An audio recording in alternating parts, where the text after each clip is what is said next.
자, 여러분은 지금 소통 테이너 오종철 네. 그리고 욕 테라피스트 이영석이 진행하고 있는 꼴찌들의 통쾌한 승리 꼴통쇼 127회. 자, 오늘 우리 요리 연구가, 우리 집밥 요리 연구가, 우리 문성실 마스터와 함께하고 있습니다. 여러분, 박수로 환영해주세요. 와우! 야우! 야, 하여튼 어떻게 좀 이제 적응되고 계시죠? 편안하시죠? 지금까지 적응 안 된 걸로 보이세요? 아니야, 지금 아까보다 더 편해지셔서. 네, 네. 네. 진짜 정말 오늘 저희 초대에 응해주셔서 너무 감사해요, 진짜로. 네. 네. 자, 이제 2부의 첫 질문은 아까 문성실은 어떤 사람인가? 어떤 사람인가? 문성실은 어떤 사람이에요? 저요? 네. 그 성향을 묻는 건가요? 하는 일을 묻는 건가요? 그냥 둘 다 얘기하세요. 그냥 네. 딱 떠오르는 거에 대해서 네. 그냥 얘기해 주시면 저희가. 네. 쉬지 않고 끝까지 가는 사람. 끝까지 간 사람. 네. 그러면 그건 이제 일적인 거고 사실 예를 들어 성향적인 내면적인 거죠? 거 네. 있잖아요. 네. 네. 어떤 사람이에요, 문성실은? 사람을 보는 따뜻함이 있는 사람. 아, 사람을 보는 네. 따뜻함을 가진 따뜻함을 사람. 가진 예. 사람. 우린 차가워 보이세요? 아, 제가 외모가 이렇게 네. 다른 분들 보기에 첫인상이 좀 새침해 보이고, 아. 예, 차가워 보이고, 네. 그래 보인다는 소리를 좀 많이 들어요. 네. 근데 이제 그 저를 직접 겪어보고 같이 하신 분들은 네. 그런 말씀 많이 하시고요. 제가 이 자리에 나온 것도 어떻게 보면 그 12년 동안 네. 그 블로그를 운영을 하면서 요리로 이제 사람들과 소통을 하면서 끊임없이 꾸준히 네. 저는 그거 하나가 굉장히 네. 대단하게 잘 끌어온 일이라고 생각을 하거든요. 진짜로요. 네. 네. 그러니까 예를 들면 뭐 이런 거 있잖아요. 사실은 사람들이 제가 되게 공격적이고 이렇게 사람을 생각하면 사실 제가 낯가림 되게 심하거든요. 네. 저는 이렇게 제가 막 절대 다가서서 먼저 얘기하지 않아요. 다가오면 받아주지만 다가서서 얘기하는 스타일도 아니에요.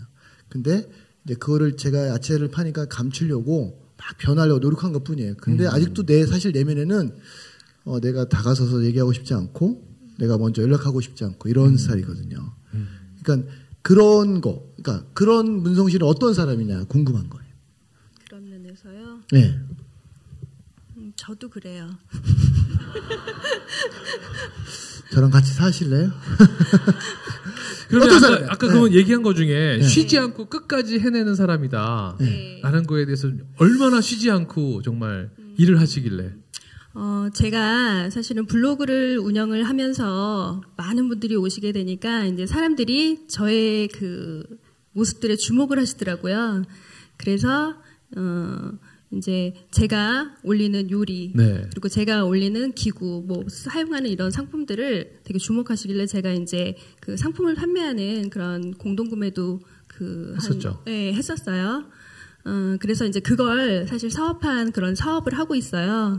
사업을 하고 있고, 그러니까 제가 먹는 것에 대해서 잘 아니까 제가 하는 사업은 뭐냐면 이제 그 친환경 식품, 그다음에 먹는 먹거리 이런 것들을 문성실이 선별한 상품들을 모아놓은 그런 쇼핑몰을 지금 운영을 하고 있거든요. 예, 근데 저는 이제 이 일에 있어서도 사실은 굉장한 사명감을 가지고 일을 하고 있어요. 그리고 사명감을 가지고. 예, 그리고 아까도 말씀드렸지만 블로그를 꾸준히 이끌어왔듯이 저는 이 일이 너무 즐겁고 행복하고 재밌어서 정말 죽기 직전까지 사실은 일을 하고 싶어요. 예. 그런데 사실 이렇게까지 오기까지 그렇게 쉽게 온 건 아니었잖아요. 네, 네. 쉽게 오지 이게 않았죠. 사실 뭐 지금은 편하게 이렇게 얘기하시지만 네, 네. 여러분 아마 아시는 분들은 잘 아죠. 왜냐면 이거 뭐 문성실 대표가 뭐 이렇게 인터뷰 요청 오면 항상 기자분들한테 얘기하는 게 있다면서요. 아, 네. 저는 항상 어떤 총각내 야채가게 이영석 대표님은 그 좋은 채소를 고르기 위해서 그 채소가 아니죠, 과일이죠. 네. 채소 채소 과일 다 다 하죠. 예, 네. 채소 과일을 고르기 위해서 그 현장에 나가서 시장에 가서 항상 새벽에 그 골라오셨잖아요. 가장 좋은 상품으로, 그쵸? 그거 다 뻥이에요. 예전에 잠깐 그랬던 게 네, 지금 그거 다 뻥이에요. 네. 그래요. 아무튼 뻥이도 아닌데 그렇게 알고 계시니까요. 좋은 네. 상품은 백화점에 다 있어요, 여러분. 네. 근데 저는, 제가 이제 블로그에 요리도 올렸지만 사실은 제가 써보고 제가 먹어보고 제가 감동한 상품들을 알리는 그런 일을 하고 있는데 그 일을 그냥 이렇게 앉아서 한 게 아니라요. 사실은 현장을 다니면서 했어요. 이런 과일을 생산하시는 분이 이런 좋은 뜻을 가지고 하고 있다라고 하면은 저는 산지로 내려가요. 그 산지 방문한 횟수가 아마 한 220회? 웬만한 MD 분들보다 더 많이 다녔어요. 그래서 그분들의 이제 인생 산 얘기도 듣고, 네, 어제도 사실 산지 갔다 왔거든요. 맞아요. 근데 그분들의 얘기만 들어줘도 너무너무 좋아하시는데 그런 상품들을 저는 이제 직접 갔다 온 현장을 블로그에 올리고 그리고 이런 상품이다라는 것을 알리면서 판매를 같이. 했었어요. 예. 네. 근데 그 판매하는 그 위력이 정말 대단했어요. 제가 아니 어느 정도였길래 기사를 보시면은 아마 제 이름 검색하시면 아실 텐데, 네. 그러니까 제가 이렇게 꾸준하게 블로그 안에 올려진 그런 요리 컨텐츠와 저의 이야기도 항상 올렸거든요. 이제 일기처럼. 그런 저를 글만으로, 이미지만으로 믿어주시고, 제가 추천한 상품들을 구입을 해주시는데, 연간 매출이 160억 정도 돼요. 와우. 박수 한번 주세요. 와우. 네. 지금 저희 회사가 뭐 아직 그 정도는 안 되는데 네. 그럴 정도로 그게 이제 저 혼자만이 혼자 가진 그런 위력이라 저도 지금 사실 그렇게 제가 근데 사실 그때 당시에는 내가 네. 160억의 매출을 하고 있다는 것조차도 몰랐던 거잖아요. 몰랐어요. 그냥 조사받고 알았죠. 누가 연락 와서 정말 이거 좋은 네. 물건이에요. 그러면 가서 또 그 사람 만나서 네. 얘기 나누고 예, 그쵸. 또 얘기 올리고 나누고, 예. 팔고 같이 나눠 먹고 네. 이런 네. 마음으로 시작한 거였는데 네. 근데 이제 그게 좀 안 좋게 흐른 게 왜 그랬냐면 사실 제가 예전에 좋은 기사는 또 많이 나왔어요. 그러니까 영세한 사실은 큰 기업들은 알아서 광고도 하고 그러지만 영세한 업자들은 어떤 광고할 수단들이 네. 없거든요. 그러면 그런 상품들을 제가 먼저 써보고 경험한 것들을 알려주고 한 것으로 그렇죠. 굉장히 이제 그런 소신껏 일하는 어떤 굉장한 와이프로거 이래가지고 되게 좋은 기사도 많이 나왔는데 여전히 저는 그때나 지금이나 똑같은 일을 하고 있는데 그 당시 나온 기사가 여러분 박수 한번 주세요. 오늘 처음 이야기 하시는 겁니다. 네. 네. 아유, 감사합니다. 소비자 기만적 유인행위 뭐 이런 식의 제목 과태료 받았거든요. 비슷한 걸로. 그러니까 뭐냐면 제가 여전히 하는 일은 그때나 지금이나 지금도 그 일을 여전히 하고 있거든요. 똑같은데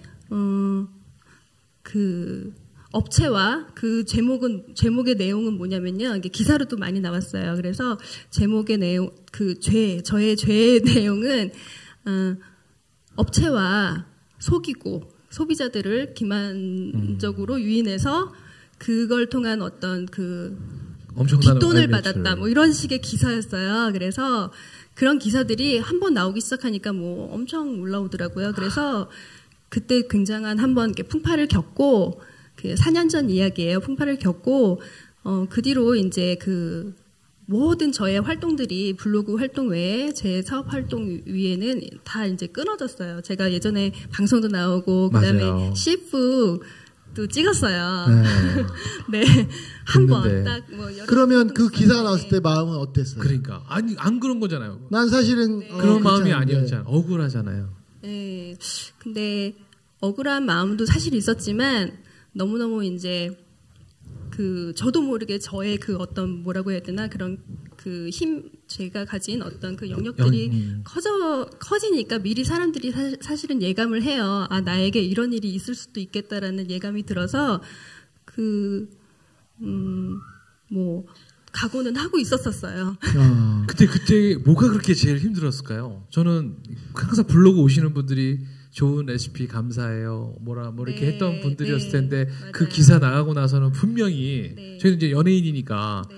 이제 그 댓글의 공포를 알거든요. 네. 네. 어떻게 좀 어느 정도였을까요? 그때 기사가 저는 TV 메인 기사로 이렇게 이틀 내내 나오고 그 다음에 신문 기사에 막 그렇게 나올 정도로 어느 순간 그렇게 되어 있는 거예요. 근데 내가 이런 마음으로 살지 않고 항상 나에게는 저는 제가 어쨌거나 지금 내가 일하는 이 땅의 사명감은 그러니까. 정말 그 제대로 된 생산자와 그다음에 그걸 찾고자 하는 소비자들을 연결해주는 어떤 중간에 그런 역할을 하는 다리와 같은 그런 사람이 내 역할이다라고 생각했는데 그러니까 사명감을 갖고 하던 일이었는데. 네, 근데 그게 그렇게 기사로 너무 기가 막히게 나오니까는 좀 믿기지 않았고요. 그리고 그렇게 해서 넘어오신 분들이 저는 이제 그 블로그를 닫지 않고 그 당시에도 이렇게 많은 분들의 그 댓글을 그대로 들었는데 그 댓글들이 되게 굉장히 심하더라고요. 네. 그 참고로 여러분들 누가 이렇게 나쁜 애를 주면 그걸 안 받아내면 누구 거예요? 그 사람 거예요. 이걸 내가 받아내면 내게 돼버리는 거예요. 그래서 참고로 저도 말씀드리면 제가 뭐 열정페이 우리나라 1위잖아요. 여기가 다 악성 댓글에 시달려 본 사람들인데 여기 댓글 한번 얘기 한번 들어보시죠. 저는요 놀라운 거 뭐냐면 절대 그거를 보지 않아요. 왜냐면 안 보면 편하잖아요. 근데 그걸 봐서 상처받으면 그걸 내가 이겨내기가 더 어렵거든요. 안 보고 이겨내는 게 더 쉬운데 그래서 저는 참고로 혹시 여러분들 그런 일이 또 생기면 내가 정말 이렇게 A를 했는데 B라는 소문이 나고 C라는 소문이 나면 절대 듣지 마세요. 두 번째, 그걸 듣고 이해하려면 더 많은 에너지가 필요하고 노력이 필요해요. 그거 사실 되게 힘든 거예요. 그러니까. 네. 그때 그 악성 댓글 났을 때 본인은 정말 안 받지만 네. 그 댓글을 제가 다 받았거든요. 네. 제가 다 아픈 거예요. 저는 이제 그 기사가 났을 때 여기는 모르고 있어. 저는 관심도 없는데 애들이 막 다 이러게 형 어떡해요? 큰일 났어. 뭐 난리 났는데. 야, 이 새끼야 뭐 큰일 나 안 보면 되지. 그래서 전 지금도 안 보거든요. 그러니까 여러분들 사실은 그런 거 있어요. 이런 말 있잖아요. 성경책도 해석하기 나름이에요. 그래서 이단이 생기는 거예요. 아닌가요? 아무리 내가 좋은 취지를 했지만 그거를 누가 어떻게 해석하느냐에 따라서 사실은 틀린 거니까 제일 중요한 건 본인 당사자가 당당하면 되는 것 같아요. 그러니까 여러분들 어떤 행동할 때 당당하게 행동하시면 세상에 들어올 게 없을 것 같아요. 자, 즉시 반드시 될 때까지 와우. 네.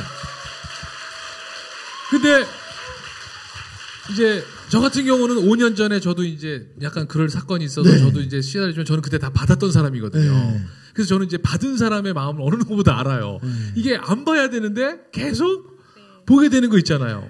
그쵸. 그래서, 원래 안 보고 저도 네. 저희 동네 언니들이 대신 봐주고 네. 그리고 이제 저한테는 절대 보지 보지 말라고. 말라고. 네. 근데 보지 말라고 그러면 또 더 보고 싶잖아, 이 사람이. 네. 그래서 그러니까 보니까 정말 어떻게 되는 상태까지 가시던가요? 그 어느 상태까지 가냐면요. 딱 그 죽고 싶다. 그러니까. 네. 특히나 그냥 내가 정말 나쁜 의도로 원래 그렇게 나쁜 짓을 해서 얻는 댓글이면 모르겠는데 억울해서 억울한 거예요. 왜냐면 나는 지금까지 그냥 살았거든요. 네. 살았는데 사람들이 나를 보는 눈이 달라진 거거든요. 예, 그것도 그거고 순간 이제 그 모성 본능이 너무 생겨져서 우리 애들한테 해코지 하면 어떡하나 맞아. 하는 식으로 막 이렇게 미친 듯이 애들을 챙기게 되고 학교 오갈 때도 걱정되고. 그러니까 우리 그래서 제가 문 선생님이 너무 착해서 그래요. 문 선생님은 맞아요. 죽고 싶다 그러지만 저는 확 죽여버리고 싶다 이런 생각이 들어요. 그러니까. 차이가 있네요. 난 다시 태어나면 이영석으로 태어날 거야. 저는 만약에 딱 보면 이 새끼 확 찾아서 끝까지 찾아 죽여버려요. 저도 예전에 어떤 기사가 또 하나 떴는데 그 놈이 파워블로그래요. 그래서 이렇게 뭐 댓글을 막 쓴 거예요. 그래서 전화가 왔어요. 부산 사는 후배가 형, 이건 지워야 될 것 같습니다. 자기가 네이버에 전화를 해서 이렇게 해서 지울 수 있대요. 그래서 싹 지웠어요. 그랬더니 이제 이 자식이 30분에 지웠다라고 해서 또 자기 글을 쫙 써가지고 이런 파렴치한 놈 어쩌고 막 썼더라고요. 그래서 야, 또 전화가 왔어. 형, 지웠는데 또 올렸어요. 그래? 야, 내가 해결할게 이 새끼야. 그래서 거기 딱 들어가서 댓글을 썼어요. 안녕하십니까. 총광리 이영석입니다. 혹시 저 만난 적 있나요? 죄송합니다만 제 연락처도 남겨놓을 테니까 파워블로거님 연락처도 남겨주십시오. 딱 그랬어요. 이 새끼가 싹 지웠어요. 다. 저는요. 문제 해결을 어떻게 하냐면 부딪혀서 해결하거든요. 그래? 내가 잘못한 거 있으면 잘못한 만큼 나한테 사죄할게. 너 나한테 사죄해. 이런 스타일이거든요. 그러니까 다음부터는 절대 그러니까. 죽고 싶다 혹시 그런 일을 생각하지 마시고 저한테 맡기세요. 네. 가서 죽여버릴게 이 새끼. 네. 아셨죠? 네.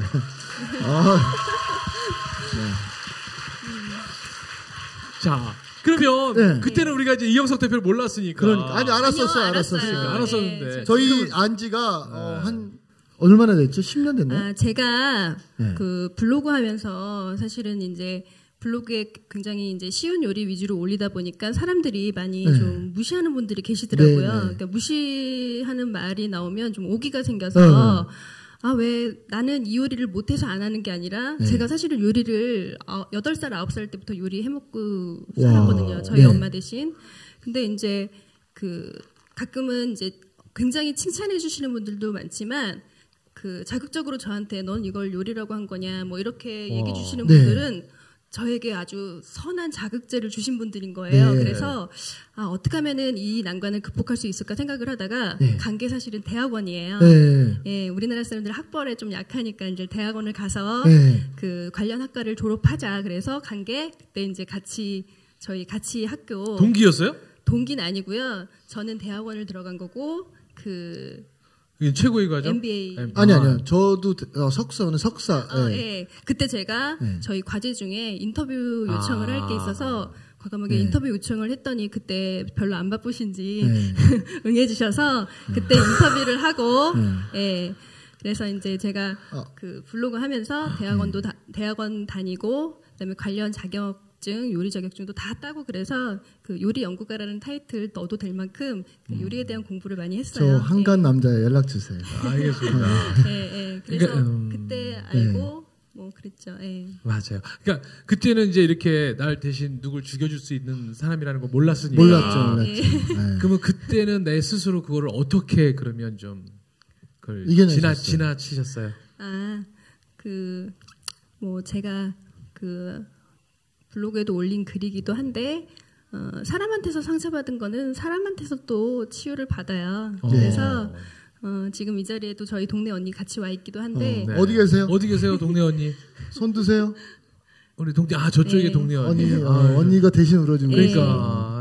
그리고 저희 동네 언니들하고 또 저희 회사에서도 같이 일을 합니다. 그러니까 언니들도 또 회사에서 네. 같이. 네. 그러니까. 저는 사람한테 상처받은 건 후시돈으로 치료하거든요. 그래서 그 저를 알아주고 저를 생각해주는 지금 저희 또 언니 울고 있어요. 맨날 저만 보면 울어요.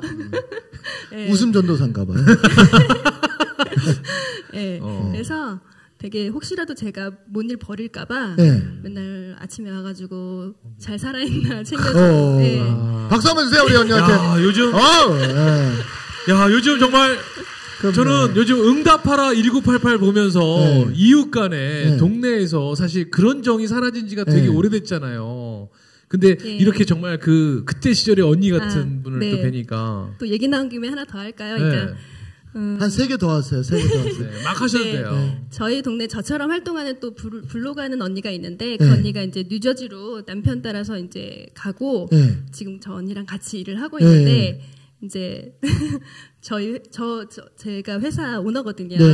저희 회사에서 같이 일하는데 너무 즐겁대요. 근데 저는 그때 그걸 알았어요. 뭐냐면 저는 지금 나이가 같은 띠동갑 41살이에요, 토끼띠. 근데 저는 일을 80세, 한 85세 정도까지 하고 싶어요. 근데 이제 저처럼 저 나이 때 되신 분들이 경력단절 여성분들이 굉장히 많으시거든요. 그렇죠. 근데 이제 새롭게 일하는 거에 대한 어떤 즐거움이 대단한가 봐요. 근데 언니가 이제 첫 월급을 받았는데, 저한테 이렇게 빨간 봉투에 저기 액수는 얘기하지 말아야지. 그 돈을 넣어서 성신아 너와 함께 일하는 게 너무 행복하고 즐겁다. 너무 꿈만 같다. 그러면서 저에게 용돈을 주는 거예요. 박수 한번 주세요. 멋지다. 네, 그래가지고 언니 뭐야 이게 내가 어떻게 보면 내가 준 월급인데 이걸 다시 주냐 이러면서 그러긴 했는데 되게 뭉클했어요. 네, 그래서 그런 사람들로 인해서 제가 되게 이게 사람으로 인해 받은 상처지만 사실 그 사람들은 눈에 보이지 않는 사람들이 내뱉고 간 말이잖아요. 근데 제가 저를 알고 있는 사람들을 통해서 그렇게 이렇게 다독여지고 치유되고 이렇게 위로받고 그렇게 되더라고요. 여러분이 유태인들이 아이들 교육할 때 가르치는 것 중에 하나가 감사하면 감사하다라고 꼭 얘기하고 미안하면 미안하다라고 꼭 얘기하라는 걸 가르쳐요. 그러니까 우리가 사랑하면 사랑한다고 얘기해야 되는 거고, 근데 우리는 잘 안 하잖아요, 사실은. 그게 뭐냐면 사실은 고마워서 고맙다고 얘기한 거잖아요. 그렇죠? 근데 우리는 그런 거 하지 않고 살고 있어요. 그리고 내가 성인이고 내가 나이를 먹었다고 얘기해요. 제가 책에도 말씀드리지만 1학년을 10년 다녀봐야 몇 학년이에요, 여러분? 1학년 맞아요. 근데 저번에 어떤 분이 고학년이래요. 싸가지 없는 새끼고 그런 새끼 쓰레기. 그런 것도 재활용도 안 돼요. 맞아요. 네. 여러분들이 항상 얘기했지만 내가 나이가 더 먹고 성인이 되는 순간은 자세도 틀려져야 돼. 남을 바라보는 시각도 틀려야 돼. 남의 이야기를 경청하는 태도도 틀려야지. 근데 우리 나이만 먹어. 네. 그리고 어디 가서 내가 어른이 어른 대접 받으려고 그래. 그러지 마세요. 우리 진정한 어른이십니다. 박수 한번 주세요. 감사합니다. 네. 저는 인생의 목표가 바뀌었어요. 어떻게 해요? 저는 저 언니한테 용돈 받는 게 제 꿈이 됐어요. 언니 하나 키워주세요. 하나만 주세요. 5,000원이면 돼요. 네. 네. 자, 하여튼 와 이렇게 해서 우리 박수 한번 좀 부탁드리겠습니다. 와우.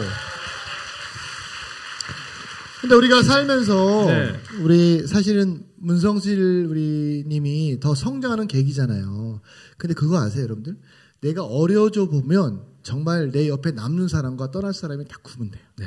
맞아요. 어쩌면 그 계기가 있어서 정말 이렇게 보석 같은 분들을 이제 더 확실하게 내가 인지할 수 있을 것 같아요. 어떠세요? 그렇게 한번 어려움을 딱 겪고 나니까. 자, 그러면 여기서 네. 2부를 맞춰야 될 시간이 됐습니다. 정말 시간이 네, 너무 빨리 너무 가죠. 빨리 가요. 네. 자, 잠시 후 3부에 과연 문성실 그녀는 그 고난을 겪은 후에 네.